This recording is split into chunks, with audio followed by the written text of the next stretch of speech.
ਬੱਚਿਆਂ ਨੂੰ ਨਾ ਜ਼ੁਕਾਮ ਵਗੈਰਾ ਹੋਇਆ ਹੋਇਆ ਸੀ। ਮੈਂ ਕਿਹਾ ਚਲੋ ਸੁਬਾਹ ਨੂੰ ਆਪਾਂ ਨੇ ਅੱਜ ਪਰਾਠਾ ਨਹੀਂ ਖਾਣਾ, ਅੱਜ ਬੱਚੋ ਆਪਾਂ ਨੇ ਸੇਵੀਆਂ ਹੀ ਖਾਣੀਆਂ ਵਾ। ਅਤੇ ਮੈਂ ਕਿਹਾ ਚਲੋ ਅੱਜ ਆਪਾਂ ਸੇਵੀਆਂ ਬਣਾ ਲੈਂਦੇ, ਮੇਰੇ ਬੱਚਿਆਂ ਨੂੰ ਬਹੁਤ ਲੱਗੀਆਂ ਸੀ।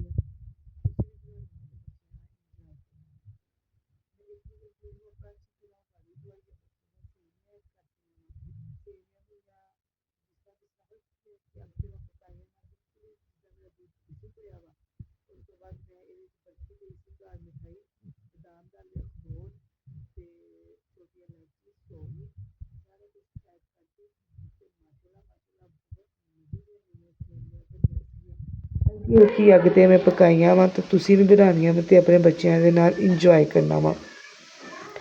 ਅਗਰ ਤੁਹਾਨੂੰ ਮੇਰੀ ਵੀਡੀਓ ਅੱਛੀ ਲੱਗੀ ਹੈ ਤਾਂ ਜ਼ਰੂਰ ਮੇਰੀ ਵੀਡੀਓ ਨੂੰ ਲਾਈਕ ਸ਼ੇਅਰ ਕਮੈਂਟ ਫੋਲੋ ਲਾਜ਼ਮੀ ਕਰਿਓ। ਹਾਂਜੀ, ਅਤੇ ਬੱਚਿਆਂ ਨੂੰ ਨਾਸ਼ਤੇ 'ਚ ਦਿਓ।